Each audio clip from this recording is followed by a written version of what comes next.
സൂര്യയ്ക്ക് ഒരു സൂര്യ റിപ്പോർട്ടറിംഗ് ശിവാർത്തിന് ഒരു Parasakthi. Hi guys, welcome back to Trivandrum unfiltered. നമ്മളിന്ന് വന്നേക്കുന്നത് ശിവകാർത്തികേയൻ്റെ ഏറ്റവും പുതിയ ചിത്രമായ പരാശക്തിയുടെ ഫസ്റ്റ് ഡേ ഫസ്റ്റ് റിവ്യൂ എടുക്കാൻ വേണ്ടിയിട്ടാണ്. Let's see. പോരാ, ആവറേജേ ഉള്ളൂ. ഭയങ്കരമായിട്ട് പ്രതീക്ഷയൊക്കെ ഇല്ല ആവറേജേ ഉള്ളൂ. ആവറേജ് ഭയങ്കര ലെങ്കാണ്. ആവറേജാ.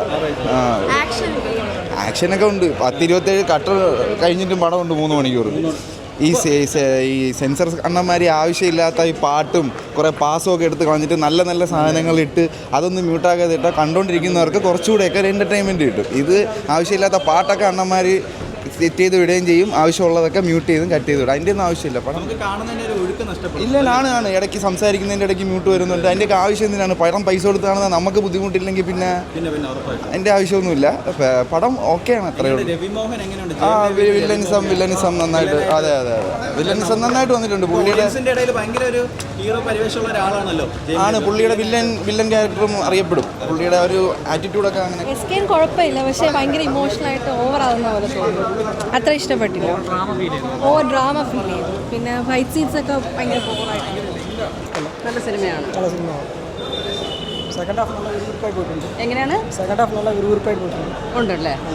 പുള്ളി മദ്രാസിലും എല്ലാത്തിലും നന്നായിട്ടിരുന്നു. ഇതിലും കൊള്ളാം. ജയൻ രവിയൊക്കെ എങ്ങനെയുണ്ട്? ജയം രവിയൊക്കെ നന്നായിട്ടിരുന്നു. ആക്ടിങ് കാസ്റ്റ് ഫുള്ളായിട്ട് നന്നായിട്ട് ആക്ട് ചെയ്തിട്ടുണ്ട്. പിന്നെ പ്രൊഡക്ഷനും എല്ലാം നന്നായിട്ട് ചെയ്തിട്ടുണ്ട്. ആക്ഷൻ സീൻസ് എല്ലാം നന്നായിട്ട് ഡയറക്റ്റ് ചെയ്തിട്ടുണ്ട്. പിന്നെ കൊറിയോഗ്രഫി അല്ല സിനിമറ്റോഗ്രഫി എല്ലാം കൊള്ളായിരുന്നു. പിന്നെ ബാക്ക്ഗ്രൗണ്ട് മ്യൂസിക് എല്ലാം നന്നായിട്ടിരുന്നു. പിന്നെ ഓവറോൾ ഒരു എഡ്യൂക്കേഷണൽ ഒരു പീസായിട്ടാണ് തോന്നിയത്. Your language is your identity. Cinema സൂപ്പറായിരുന്നു. ബ്ലോക്ക് ബസ്റ്റർ എന്ന് വെച്ചാൽ സിനിമ കില്ലുമാണ്. നല്ല സിനിമയാണ്. നല്ല ലാംഗ്വേജിനെ ബേസ് ചെയ്തിട്ടുള്ള കാര്യങ്ങളാണ്. ലാഗ് അതിന് വേണം. ഈ സിനിമയ്ക്ക് കുറച്ച് ലാഗ് ആവശ്യമാണ്. ആ സ്റ്റോറി കംപ്ലീറ്റ് പറയാൻ.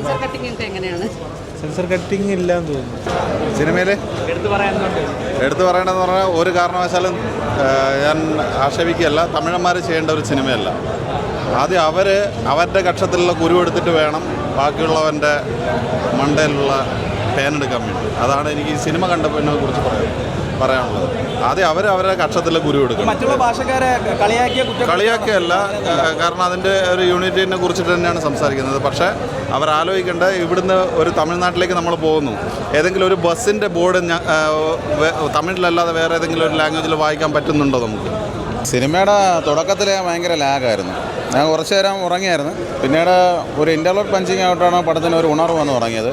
പിന്നെ ശിവകാർത്തികേയൻ്റെ അഭിനയം എന്ന് പറയുന്നത് നല്ല അടിപൊളിയായിട്ട് വന്നിട്ടുണ്ട്. പിന്നെ 1989 ഒരു സ്റ്റോറിയാണ് ഈ സംഭവം കൊണ്ടുവന്നിരിക്കുന്നത്. പക്ഷേ നമ്മുടെ ഈ തമിഴ്നാട്ടിലൊരു പ്രത്യേകം എന്തെന്നറിയാമോ? തമിഴ്നാട് ബസ്സിൽ നമ്മൾ യാത്ര ചെയ്ത് കഴിഞ്ഞാൽ നമുക്കൊരു ഇംഗ്ലീഷ് അക്ഷരമായിട്ടുള്ള നമുക്കൊരു പേര് വായിക്കാൻ പറ്റത്തില്ല. പക്ഷെ നമ്മളെ കേരളത്തിലാണെങ്കിൽ ഏത് ഭാഷയിലുള്ള ആൾക്കാർ വന്നു കഴിഞ്ഞാൽ ഇംഗ്ലീഷ് എന്നുള്ളൊരു അക്ഷരത്തിൽ ബോർഡ് വെച്ചിട്ടുണ്ട്. പക്ഷേ അത് എനിക്ക് അത്ര യോജിക്കാനായിട്ട് എനിക്ക് വന്നിട്ടില്ല. പറഞ്ഞാൽ മനസ്സിലായി. എന്നാലും പടം ഒരു ആവറേജ് പടം എന്ന് പറയാൻ പറ്റുള്ളൂ.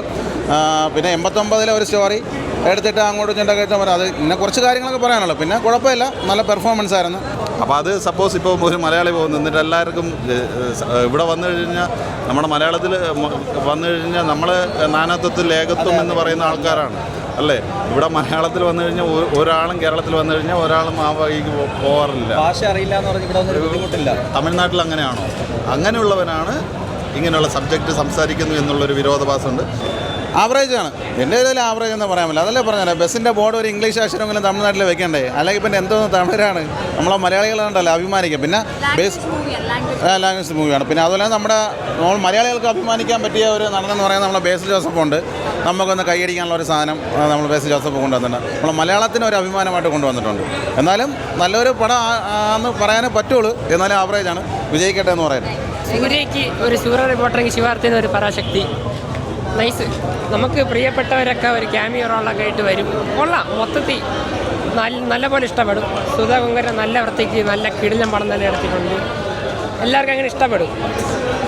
ചെറിയ ലാഗുണ്ടെങ്കിലും പക്ഷെ നമുക്ക് കണ്ടിരിക്കാൻ പറ്റും. നല്ല കിടിലം പടം തന്നെ. ഭയങ്കര ഇഷ്ടപ്പെടും. പടത്തിന് നല്ലൊരു പവറുണ്ട്. ലാഗ് മീൻസ് കഥയ്ക്ക് അനുസരിച്ചുള്ള ലാഗാണ്. പക്ഷെ അത് എടുത്തിരിക്കുന്ന രീതി നമുക്കൊന്നും ഒരു എൻഗേജിങ് ഫാക്ടറൊന്നുമില്ല എല്ലാം ഇങ്ങനെ ആസ് എ സിനിമാറ്റിക് എക്സ്പീരിയൻസ് കൊള്ളാം, നല്ല രീതിയിൽ മേക്ക് ചെയ്തിട്ടുണ്ട് ഇതാണ്. പക്ഷേ അതിൻ്റെ മെയിൻ പ്ലോട്ട് എന്ന് പറയുന്നത് അതിൻ്റെ കഥയും അത് സംസാരിക്കുന്ന രാഷ്ട്രീയം തന്നെയാണ്. ആ രാഷ്ട്രീയത്തോട് പേഴ്സണലി എനിക്ക് വിയോജിച്ചു. നല്ല സിനിമയായിരുന്നു. കുറച്ച് റോയാണ്. പിന്നെ ആക്ച്വലി ഒരു മെയിൻ സ്ട്രീം ഹീറോ ചെയ്യുമ്പോൾ ഒഴിവാക്കാൻ പറ്റാത്ത കുറച്ച് കമേഴ്ഷ്യൽ എലമെൻറ്റ്സ് ഉണ്ട്. അതുള്ളതിൻ്റെ മാത്രം ചെറിയൊരു ലാഗേ ഉള്ളൂ. അല്ലാതെ ഓവറോൾ ഒരു സ്ട്രോങ് സബ്ജക്റ്റ്. പിന്നെ എല്ലാ ഭാഷക്കാർക്കും എൻജോയ് ചെയ്യാൻ പറ്റുന്ന സബ്ജക്റ്റ് ആണ്. ഉറപ്പായിട്ടും തീർച്ചയായിട്ടും നല്ല സ്ട്രോങ് സബ്ജക്റ്റാണ്. ഇതുവരെ പറഞ്ഞിട്ടില്ലാത്തൊരു സബ്ജക്റ്റാണ്. പിന്നെ ഈ 90s ഒരു ബാക്ക് ഡ്രോപ്പ്, 80s അതിനും ബാക്കിലോട്ടുള്ളൊരു ബാക്ക് ഡ്രോപ്പാണ്. അത് നന്നായിട്ട് തന്നെ വർക്ക് ചെയ്തിട്ടുണ്ട്. Huge applause to art department.